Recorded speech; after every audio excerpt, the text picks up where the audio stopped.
Елде 4000-ға тарта дәрігер жетіспейді, содан болар басы ауырып балдырасыздағандар қайда аяқ басса да ұзын сонар кезек. Әсіресе солтүстік Қазақстан мен Түркістан облысы, Астана және Алматы қаласына тапшылық байқалады. Бірақ министрлік өкілдері соған қарамастан Еуропа елдерімен салыстырғанда біздегі кадр әлеует тәуір дейді. Тек мәз болмай тұрғаны ауылдардағы ахуал, ал дәрігердің жетіспеуіне себеп көп.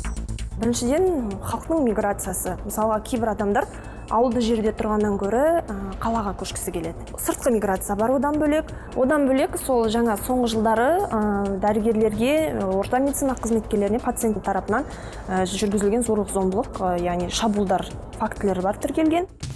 Соңғы 5 жылда 2000-нан астам медицина маманы шекара асып кеткен. Бас себептің бірі ақ халаттылардың айлығы аз, мұны министрлікте жоққа шығармайды. Сол себепті ауылға ағылған дәрігерлерге әлеуметтік көмекті көптеп көрсетуге кіріскен. Шалғайға баруға келіскен маманға 100 айлық есептік көрсеткіш көлемінде төлем төленеді. Одан бөлек Төменгі пайыздық несие ала алады, яғни 2000-2,5 мың айлықтық есептік көрсеткіш шамасында. Әкімдіктер тарапынан жаңағы қызметтік үй-жаймен қамтамасыз ету. Аса тапшы мамандықтар иесі болып табылса, оларға сол ауылға келіп жұмыс істеген үшін бірден 100 төменгі жалақы мөлшерінде, яғни 8,5 миллион ақша береді.